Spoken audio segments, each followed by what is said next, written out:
Minutos. Muchas gracias a Gabriel Recalde, director del Centro de Estudios de la Política Laboral. Con lo que acabamos de escuchar, Gabriel, se nos viene poco menos que el apocalipsis, poco menos que el desastre. Es decir, desempleo, informalidad, despidos de trabajadores, sin sueldo la gente, poder adquisitivo por los suelos, el aparato productivo paralizado. Bueno, ¿qué más podemos decir, Gabriel? La verdad es que es una situación tremenda. Les saludamos cordialmente. ¿Cómo está? Muy buenos días a ustedes, a los radioescuchas, ahora en estos mecanismos, ¿no?, nuevos que se están Ajá. implementando. ¿Sí me escuchan bien? Le escuchamos bien, Gabriel. Adelante. Ya. Imagínense que a eso se suma una medida que a partir de los $500, que solamente $100 más que el salario básico unificado, le comienzan a aportar $2 los trabajadores, 500, 600, solamente $100 más del salario básico unificado, menos el aporte del IES, menos cualquier otro descuento que pueda existir por A o B circunstancia, a trabajadores que de por sí ya no llegan a la canasta básica que está en 713, 717, que ya es un dato irreal, porque tomemos en consideración que en este momento, aun cuando las cifras macroeconómicas digan algo por la estadística y la técnica, vamos a coincidir todos que ahorita no está en 717 o 720 la canasta básica, Ujú. pues. Entonces, ¿cómo tomar una medida de tomar dinero de la ciudadanía, de los trabajadores más, justamente los más golpeados, pues? Si vamos a poner un impuesto, hagámoslo sobre la carga tributaria de grupos empresariales que pagan el 2 o el 3%, eso ya está estudiado, sobre sus ingresos, sobre sus utilidades. Entonces, no me parece. Ahora, yo estaba revisando ayer la ley de solidaridad del tiempo del terremoto de Manabí. Y algunas veces se ha especulado de que ahí hubo suspensión de la jornada de trabajo. No es verdad, ahí no hubo suspensión. Más bien deberíamos retomar lo que esa ley decía, que incentivaba y daba incentivos tributarios si los volvía a contratar. Es decir, debemos crear incentivos tributarios más bien para que en el caso de las florícolas, en las empresas florícolas, donde de la noche a la mañana, utilizando el mecanismo del 169 numeral 6 de caso fortuito y fuerza mayor, se les dice a una gran cantidad de trabajadores que se vayan. Yo digo, esa medida va en contra de los mismos empresarios florícolas, porque tarde o temprano el COVID va a concluir. O sea, esto no se va a extender muchísimo más tiempo que los 2 años que pretende la medida reducir la jornada de trabajo. Tomará 3 o 4 o 5 meses más. Y me pregunto, ¿y las florícolas cómo van a hacer ahí la actividad económica si ahora necesitaban esa fuerza de trabajo? ¿Cómo lo van a hacer después? Ahí, por ejemplo, se debería poner ahora una medida primero de castigo por haber hecho eso y mal utilizado el numeral 6 del artículo 169. Hay muchos juristas, podemos, obviamente ahorita no tenemos el tiempo para analizar muy a profundidad, pero el punto es que se ha abusado de ese numeral para terminar los contratos de trabajo y evadir el pago del despido intempestivo y el desahucio. Eso es el fondo del asunto.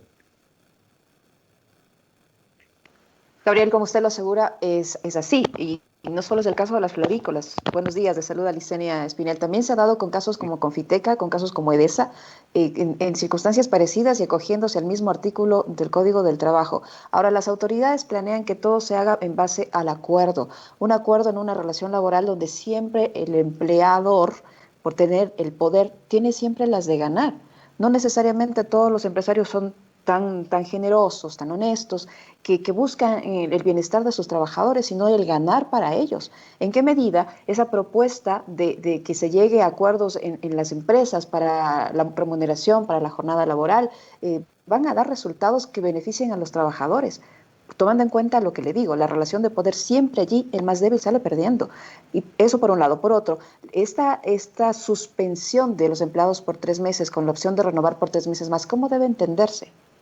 Mm, Es una medida inconstitucional. O sea, en este punto del partido tenemos que tener posiciones. Lo que está sucediendo hoy en día en el Ecuador implica hacer cambios legales. Si no los hacemos ahora, no los vamos a hacer nunca, seamos claros.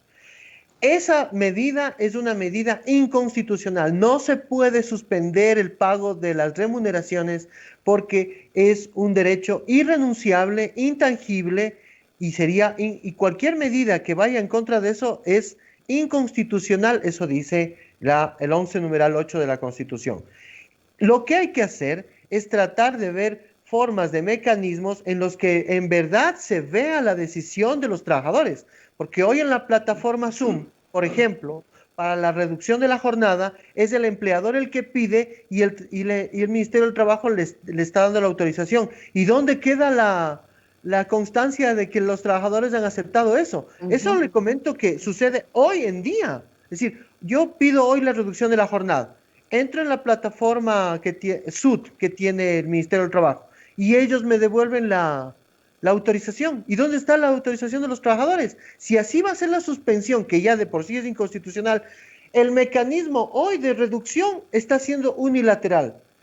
Tiene que constatarse que exista la voluntad de los trabajadores como medidas, como por ejemplo la de la reducción. Quiero mencionar que la medida de la reducción del 30% de la jornada en la Ley de Promoción del Empleo surgió por los problemas que comenzó a tener el gobierno en ese entonces del 2014-2015. Ahí nació el seguro de desempleo.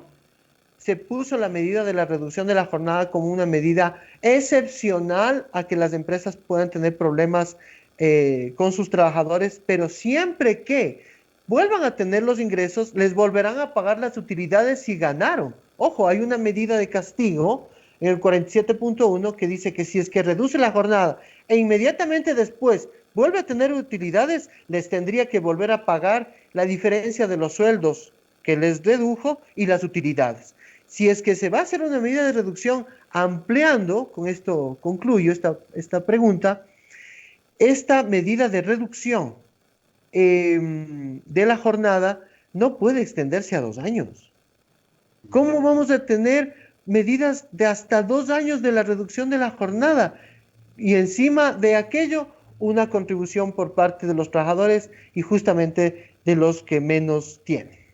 Gabriel, mire que por esta situación, Guacho, solo un segundito, mire que por esta situación, al parecer ya se dieron cuenta, cayeron en cuenta de que estaban haciendo o intentando hacer algo inconstitucional, al punto que hace unos instantes el Ministerio del Trabajo ha publicado un comunicado en sus redes sociales en el que dice que en vista de que esta sugerencia, esta propuesta no ha tenido acogida, no ha sido acogida por el Ministerio del Trabajo, por lo tanto, no va a constar dentro del proyecto de ley que será enviado a la Asamblea Nacional. Guacho. Sí, yo complemento con esto para terminar porque el tiempo se nos agota. Esto del acuerdo entre las partes es una falacia. Es una falacia. No hay tal acuerdo entre las partes. Se utiliza por parte del empresario porque es asimétrica la relación. Se utiliza para chantajear al trabajador y luego decirle, si me aceptas esto, te quedas, si no te vas. Y despiden especialmente a los dirigentes de los sindicatos. Quiero pedirle que comente esto, por favor. Por supuesto, yo por eso ya confirmaba que hoy en día, antes de que exista la aplicación ya de la reducción, ya hicieron reducción. Incluso hay empresas en las que les pagaron por adelantado un porcentaje menor del sueldo para decirles que el próximo mes ya no van a continuar. Cuando ahí tenían que aplicar el 193 del código que dice que hay que anticipar con 1 mes para pagar el desahucio y salir. Es decir, y sé que tenemos poco tiempo, no es que estamos en contra de los empresarios, no, al contrario, estamos a favor. Si el 98% de los empresarios son de micro y pequeña empresa, que son los que tienen el problema, quiero mencionar que la medida que hay que tomar es la suspensión, la prórroga para no sancionar el pago de aportes de la seguridad social, pero igual dar esos servicios. Y si es que se va a hacer la reducción de la jornada, el restante de la reducción de la remuneración debería dar el Estado. Porque le comento que cuando se hizo la reducción de la jornada fue una investigación de una ley que salió en Alemania, porque a Alemania le pasó lo mismo. Así fue la historia cuando se promulgó la Ley de Promoción del Empleo. Se tomó en consideración lo que pasó en Alemania, pero en Alemania el detalle es que el Estado ponía el restante de la reducción de la jornada y de la remuneración. ¿Por qué? Porque eso es positivo para la economía. No es que es malo. Esa subvención tenía que salir. Otras formas podría ser ver cómo se hace con el seguro de desempleo, ver otra. Sí existen otros mecanismos y no castigar a los trabajadores que menos tienen. Y qué bueno, porque no he sabido que se ha tomado una medida de quitar el tema de la suspensión. Y aun cuando haya existido esa propuesta que pudo haber estado en la Asamblea enviada, es inconstitucional. No es un tema de yo estar a favor o en contra. Así son los derechos para los trabajadores, porque como usted muy bien señala, los trabajadores están en el marco de los trabajadores, porque así nació el derecho laboral. No se trata solamente de una desigualdad, sino que lo que se requiere es una sociedad justa y equitativa. Gabriel, para finalizar, tanto estos descuentos al sector privado como los descuentos al sector público, a los empleados del sector público, donde tienen doble castigo, porque no solo sobre los 500, sino adicionalmente los que ganan más de 1.000, van a tener que descontarles el 10% de su salario. Es doble castigo para el sector público. ¿Esto necesariamente tiene que pasar por la Asamblea o esto solo depende de la decisión en cuanto al servicio público? Me refiero porque creo que en el sector privado necesariamente sí tendrá que pasar por la Asamblea. ¿Depende solo de la decisión del gobierno, de una disposición del Ejecutivo o tiene que pasar por la Asamblea Nacional? Los legisladores tienen que aprobarlo.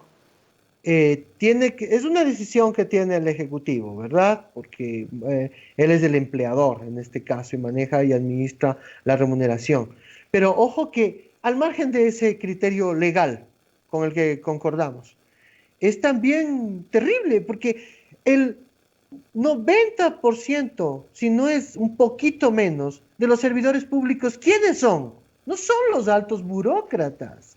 No son los altos empleados del gobierno, son educadores, médicos, imagínense, médicos, son la fuerza pública, es decir, justamente vamos a hacer una medida de recaudación a quienes hoy día sí tienen altísimos costos por todo lo que está pasando, porque nosotros estamos aquí y tal vez podamos, entre comillas, ahorrar algo. Pero nosotros nos hemos puesto a pensar cómo está el sector de la salud con sus remuneraciones. Si más bien lo que deberíamos es darles un bono para poder incrementar, porque los equipos sanitarios ni siquiera se les está entregando. Entonces, son elementos que hay que verlos de una manera integral. Y, lamentablemente, los servidores públicos, ahí hay que poner, nosotros hemos propuesto una norma, como está pasando en otros países de América Latina, en los que exista prohibición de despido en este tiempo, tanto para el sector público como en el sector privado, porque no podemos quedarnos sin trabajadores y atacar a la clase social más desfavorecida.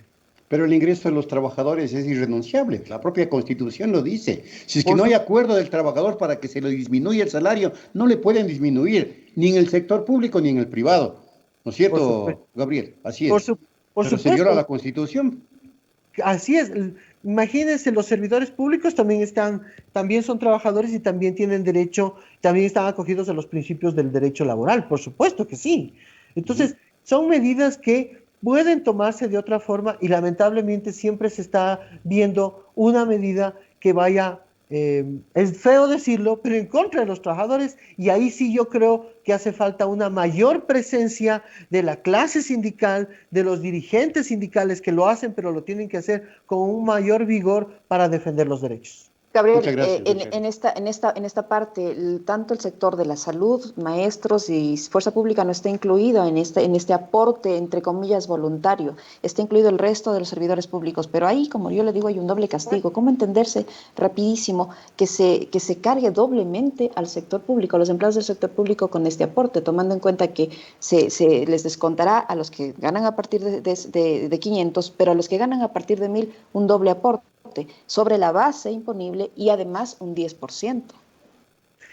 Sí, es una medida absolutamente excesiva, podría ser hasta confiscatoria si se toma en ese sentido, así digámoslo flagrantemente, tomando en consideración que la gran cantidad de servidores públicos obviamente están en la excepción como usted lo manifiesta, pero que eso tampoco no se cargue con el resto de servidores públicos que también afrontan esta circunstancia y adicionalmente a ello, lo que va a recaudar tampoco va a resolver los problemas. Yo reitero, está probado en el Ecuador que hacer una mayor recaudación de tributos a los grupos económicos podría traer mayor solución. Y no incrementar los tributos, no hablo de incrementar. Y a los tributaristas se les puede preguntar esto, que son especialistas en ello. Es cobrar lo que realmente ellos deben cancelar en el marco del impuesto a la renta y otras contribuciones. Podríamos salir más con eso, no pagar la deuda externa, es decir, sí podemos tener alivios en vez de tomar medidas en contra de servidores públicos o de los trabajadores. Muchas gracias. Bueno, concluimos. Gracias a Gabriel Recalde, director del Centro de Estudios de Política Laboral. Liceña, terminamos la primera emisión de Punto Noticias. Así es, amigos, les agradecemos por la gentileza de su sintonía, como todos los días, y les recordamos que este segmento llega a ustedes gracias al auspicio de Café Pioir, el primer café desarrollado para satisfacer su paladar y para brindarles salud y bienestar cada día. Café Pioir, mucho más que sabor. Nos retiramos, Juacito, a tomarnos el respectivo Café Pioir. Así mismo, hasta el mediodía y hasta la tarde. Hasta pronto, hasta luego. Hasta luego. Punto Noticia.